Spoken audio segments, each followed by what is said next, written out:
Shalom, Bapak Ibu Saudara yang kasih dalam Tuhan.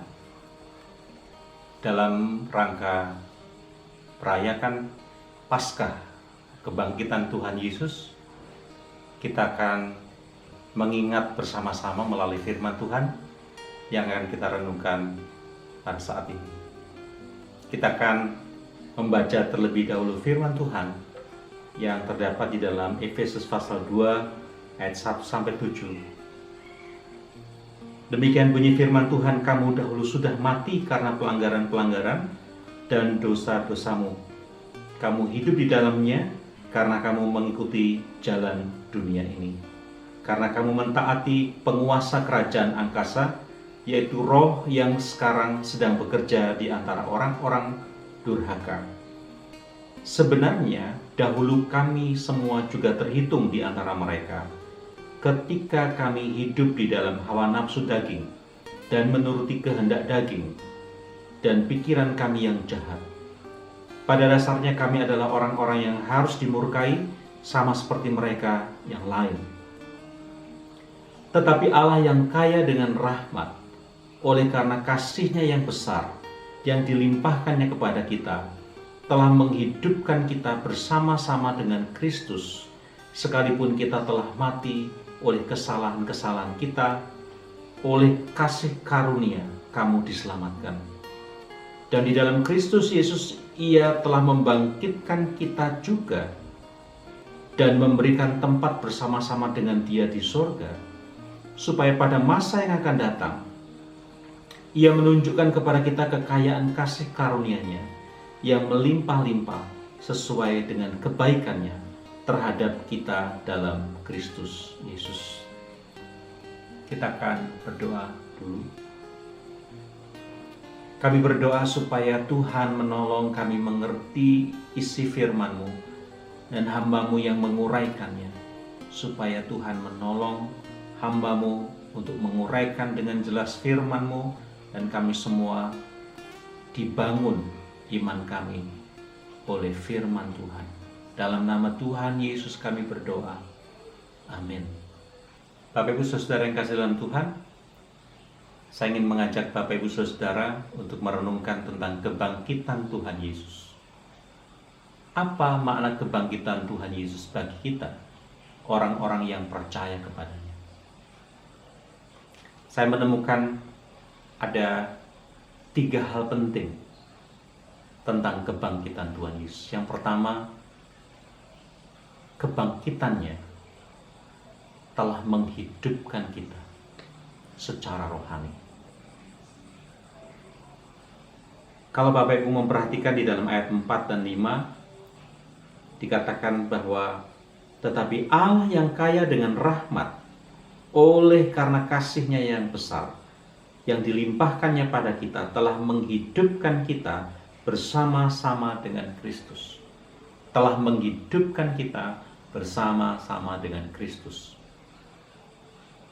Saudara, ini suatu kebenaran yang menyatakan tentang keadaan kita yang sekarang ini sudah percaya kepada Tuhan Yesus. Sebenarnya kita telah dihidupkan bersama-sama dengan Kristus. Pertanyaannya, apakah kita sebelumnya mengalami keadaan mati? Apakah kita sebelumnya mati keadaannya? Ya. Menurut Efesus pasal 2 ayat yang pertama, kamu dahulu sudah mati karena pelanggaran-pelanggaran dan dosa-dosamu. Kata mati yang digunakan di sini adalah nekros. Nekros itu artinya mayat. Istilah atau kata yang digunakan oleh Rasul Paulus di sini untuk menggambarkan bahwa kita dahulu keadaannya sudah mati. Kapan dahulu yang dimaksud? Sebelum percaya kepada Tuhan Yesus. Kita sudah mati oleh pelanggaran-pelanggaran dan dosa-dosa kita. Apa hakikat mati sebenarnya, saudara? Apa hakikatnya mati secara rohani? Hakikatnya adalah terpisah dari Allah. ketika manusia berdosa, manusia terpisah dari Allah. Akibat dari keberdosaannya, itu terpisah dari Allah. Karena tidak mungkin Allah yang suci, Allah yang kudus dapat bersekutu dengan manusia yang berdosa. Sebaliknya, tidak mungkin manusia yang berdosa dapat berhubungan dengan Allah yang suci dengan cara apapun. Karena itu Alkitab menyatakan kamu dahulu sudah mati oleh pelanggaran-pelanggaran dan dosa-dosamu. Sejatinya kita itu dahulu adalah orang-orang yang terpisah dari Allah.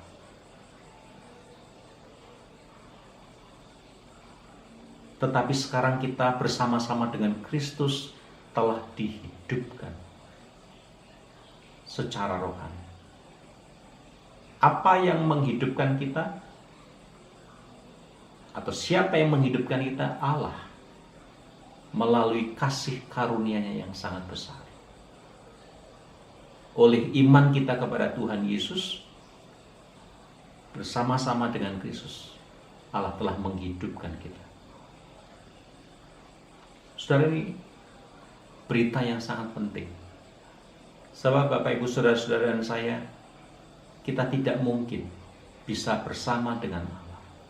Kita nggak mungkin bisa bersekutu dengan Allah, berhubungan dengan Allah, jika kita tidak dihidupkan oleh Allah. Yang kedua, kebangkitan Yesus itu membangkitkan kita dari kematian. Kebangkitan yang dimaksud di sini adalah kebangkitan secara eskatologis, kebangkitan yang akan dialami oleh orang-orang yang percaya kepadanya pada suatu hari kelak, ketika Yesus datang ke bumi untuk menjemput gerejanya. Maka semua kita orang-orang yang percaya akan bersama-sama dibangkitkan, bertemu dengan Tuhan Yesus.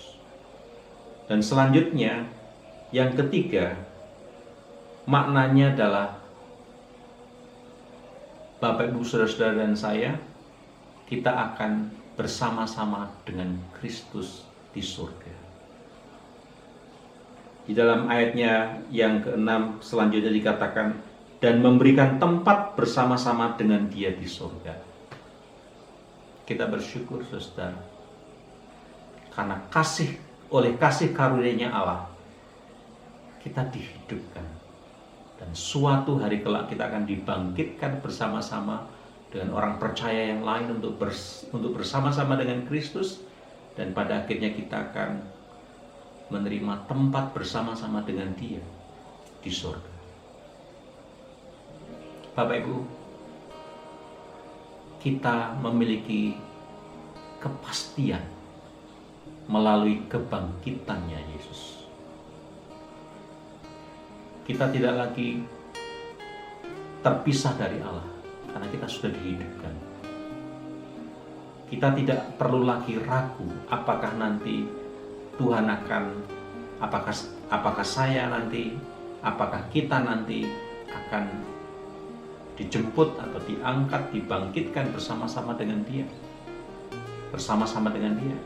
Apakah kita akan bersama-sama dengan Dia di suatu tempat yang kita sebut sebagai surga? Kita tidak perlu meragukan. Karena firman Tuhan memberikan pernyataan-pernyataan yang jelas tentang keadaan kita yang baru di dalam Kristus. Sesungguhnya kita telah dihidupkan, nanti akan dibangkitkan. Kita sudah dibangkitkan, tapi kebangkitan dalam arti eskatologis adalah kita akan dijemput oleh Tuhan bersama-sama dengan Dia. Kita juga diberi tempat bersama-sama dengan Dia di surga. Kiranya firman Tuhan ini menguatkan kita, meneguhkan hati kita untuk tidak meragukan lagi tentang kasih-Nya Tuhan. Tidak lagi meragukan tentang pengharapan kita di dalam Tuhan. Kalau firman Tuhan menyatakan tentang kebenaran akan kepastian kehidupan kita bersama dengan Tuhan sekarang maupun nanti, tentu saja kita akan mengatakan bahwa pengharapan kita kepada Tuhan tidak sia-sia. Iman kita kepada Tuhan Yesus tidak sia-sia. Jika demikian, biarlah firman Tuhan mendorong kita untuk lebih tekun, lebih bertumbuh lagi.